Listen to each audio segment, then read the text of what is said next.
fall asleep. So we're going to read a couple of these stories and stay tuned for the end, because we're going to read an infamous story with over 500,000 reads regarding the relationship between Shrek and Obama.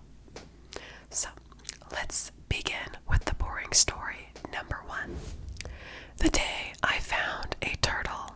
I woke up at 8 a.m.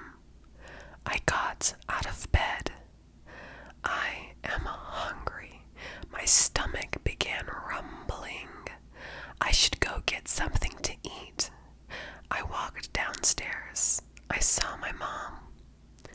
"Hi, Mom," I said. "Hello, son. Are you hungry?" she asked me. "Yes," I said. "If you would like, we have some food on the counter," she said. "Great, thanks," I said. I walked to the counter. I saw a plate of eggs. "They are for me." I took them to the table. I sat down and ate the eggs. They are good. I finished. I put the plate in the sink. I rinsed them in the sink. I took them out of the sink. I opened the dishwasher. Then I put my plate in the dishwasher. I was closing the dishwasher, and then I opened the dishwasher again. I saw a turtle. How odd. I kept the turtle. I named him Jeff. I like the name Jeff. Jeff is a cool name. Jeff crawled out of my hands. "Where are you going, Jeff?" I said. Jeff did not respond. I was sad. Jeff is not this rude. How rude of Jeff. I am disappointed in Jeff.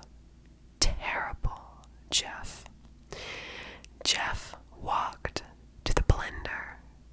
"Blenders are for food," I said. "I am food," Jeff said, saying to me. Jeff can talk now. Good for Jeff. You go live your life, Jeff. Turtles can do more than walking. They can talk too. You proved yourself, Jeff. You proved that you are a species. You proved everyone, Jeff. That is good.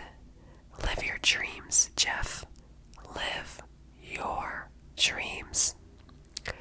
Jeff walked to the blender, and then Jeff grew legs. He grew arms, too. He grew an entire body. Jeff is now a man. You go, Jeff. You prove everyone that you are more than a turtle. I am proud of you, Jeff. You should also be proud, for we are all proud of you. Me, my mother, my mom just loves you, Jeff. Mom, look at Jeff, I said. No, she said. Okay, you are my mom, I guess, I said. She said, do not tell me what to do. I said, okay, Mom. I am not your mom, she said. To my shock, I asked, who are you then? My mom's mouth grew big. Raisins squirted out of her mouth. Her eyeballs fell out. More raisins. Now, my not mom's body is gone. That was gross. There's just raisins. I walked over there and I ate her raisins, and they were good. Jeff's hand was in the blender. I am food, Jeff said. The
recently taken in strays to go get neutered and spayed in my local vet.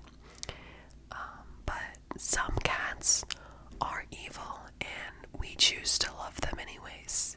So I'm interested to see what this story might entail and what secrets might unfold. I am with my friend Alex, and Alex is stupid and smells like toxic gas. Don't ask why I know what toxic gas smells like. Just don't. I really hate Alex. The smell is bad. Really bad. Like really, really, really bad. And it wouldn't kill him to brush his teeth or change his underwear once in a while. He also isn't very bright, but he's my best friend. I also really hate him. Currently, we're at his really stupid apartment. It could also use a good cleaning. Hey, Alexandra, I got you something, Alex said. By the way, he's my twin. But I'm actually and genuinely a good person. What do you want? I asked. I want a hug, he answered. I shaved off his hair and cut off his ear, Van Gogh style. He ain't getting no hug. I love you, sis, he whispered softly into my ear. I tackled him, pinning him to the ground, punching his head. I love your face, I yelled. Meow. Meow.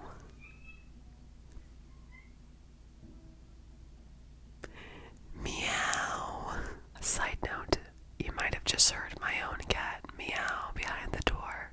He's not allowed in here when I film sometimes because he's highly disruptive. He's clawing at the door. His name is Sajak, and he's a very good boy. He isn't evil, and he only has 2 brain cells. Back to the story. No, I yelled, taking one of Alex's soft pillows and tearing it in half. A baby kitten walked by. Meow. Meow. No, no, no. I began punching harder. The kitten got up on its hind legs with a steamy glare burning into my soul as he pulled a gun and aimed it toward my glorious lips. No one says no to the kitty. His deep voice whispered darkly, thickening the room. The gun shot violently towards me, going right through me. I laughed. You cannot kill me, I snickered. Oh, is that so? Mr. Kitty asked. He grew tall and large, his once orange fur turning into a light forest green, the color of pine needles in the middle of the high Swiss mountains at the time of dawn when the South Migranian chalps, a breed of bird I just made up, began to migrate north for the winter because they're stupid and are abnormal birds with yellow binoculars for brains.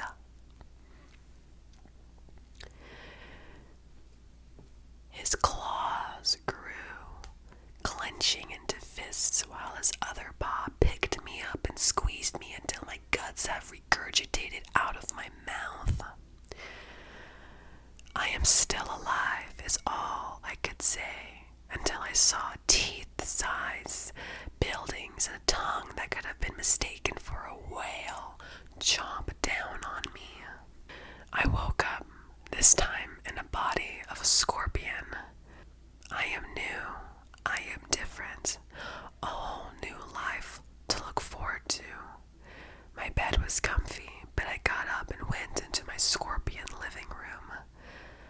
Mother, I said in a British accent, I am a scorpion. My reptilian-looking mother said only, Yes, you are, dear. Would you like me to hear the dream I had? I said, referring to my life being eaten by a green kitten.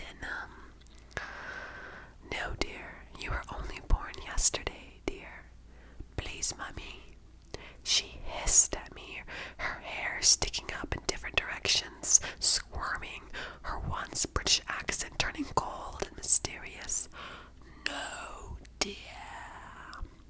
I stared at her in silence until I smiled and squeaked in, Okay, Mummy, then skipped away. I didn't realize that reptiles had hair.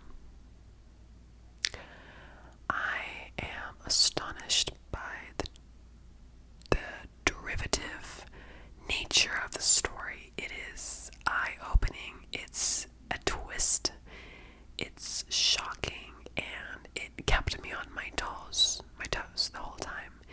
And I really think that whoever wrote this really put a lot of time and effort into this, and I don't think that anyone else can top this. I really don't think so. So this next story is very special because it's actually written by one of you guys, and it is called It Started at the Bar by what's her name? QueenieDandelion. And apparently she wrote it when she was in middle school. It has 1,000 reads, which I think is pretty impressive. And we're gonna read a little bit of it, okay? This probably won't be as good as the other two stories we just read, but we'll give QueenieDandelion a chance. Alright, chapter 1. I watched as my friends danced their hearts out to the beat of a stupid new song. They were drunk off their asses. Ma'am, can I get some coke and rum?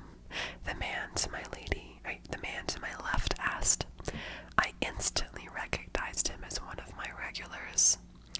Phil, you look like you're already 3 past your limit. I'm cutting you off. I told him with a laugh as I watched the pouty look on his face. He comes in here almost every Tuesday. I spun around and grabbed a glass. I swiftly filled it with ice and water, stuck a straw in it, and gave it to Phil. Here you go, Phil. This should help you out a little bit. I chuckled as he downed it, thinking I'd given it to his rum wish. I love your accent. Where are you from? A woman sitting on my right asked. I looked her up and down. We don't see many people like her in the basement. She was wearing a tight, bright pink dress embedded with lots of blue embroidery. I couldn't see how long it was as I was on the other side of the bar, but I do know that her breasts are basically trying to jump out of the V of her neckline. Oh shit, oh my god, I'm supposed to be speaking in a Scottish accent. Okay, Sterling, Scott, oh god, please nobody judge my accents, I'm really bad at them. Sterling, Scotland, and thank you very much, miss. I thanked her. She nodded approvingly as her blonde hair bobbed up and down. Well, Miss Scotland, I'll have 1 Long Island iced tea, please, if you know how to make one, that is, she said smugly, as if she had won something. I decided to play along. Actually, I don't. Let me go ask another bartender how. I told her with a smile. She was rude and derogatory. She'd figure out soon enough that I wasn't as idiotic as she thought me to be. I went to the back knowing that I was the only one working tonight.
just tired.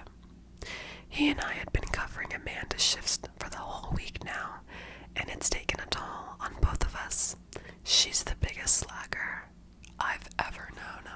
I shut down the bar and set out the 15-minute break sign on the counter. It shouldn't take too long for Dave to get here. I shuffled my way over to where my friends are enjoying the night. The strobe light blinked as everyone grinded against each other. I never understood that concept of American dancing, rubbing your sweaty body against another person's sweaty body. Nasty. Oh my goodness. I think I'm gonna finish there, but thank you for suggesting your story, and I will link everything I read down below in case you want to keep reading it. We're now going to finish off with a climax, an exciting story that I am really personally intrigued to read. It is called, oh shoot, where is it at? Shrek and Obama. Oh, I should say who this is written by, shouldn't I? This is written by, oh my goodness, where? This is written by Shrekbanana, which is a fitting name. Alright, it all started one day when I met him at the Cat Girl Chipotle on Sun Thursday 420, Barry B. Bin Song Timber. The beauty, the grace, Obama, his bald head was shining softly in the terrible lighting of the Cat Girl Chipotle. Our eyes met, and then Mike Wazowski, the server in a maid costume, split the flaming hot Cheeto coffee all over me.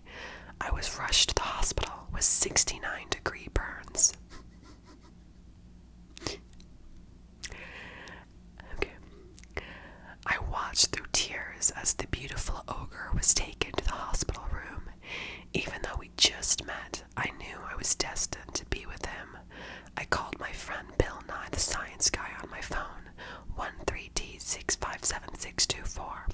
He said he couldn't talk right now because he was filming the 756465927524 episode of Bill Nye. This drove me to more tears.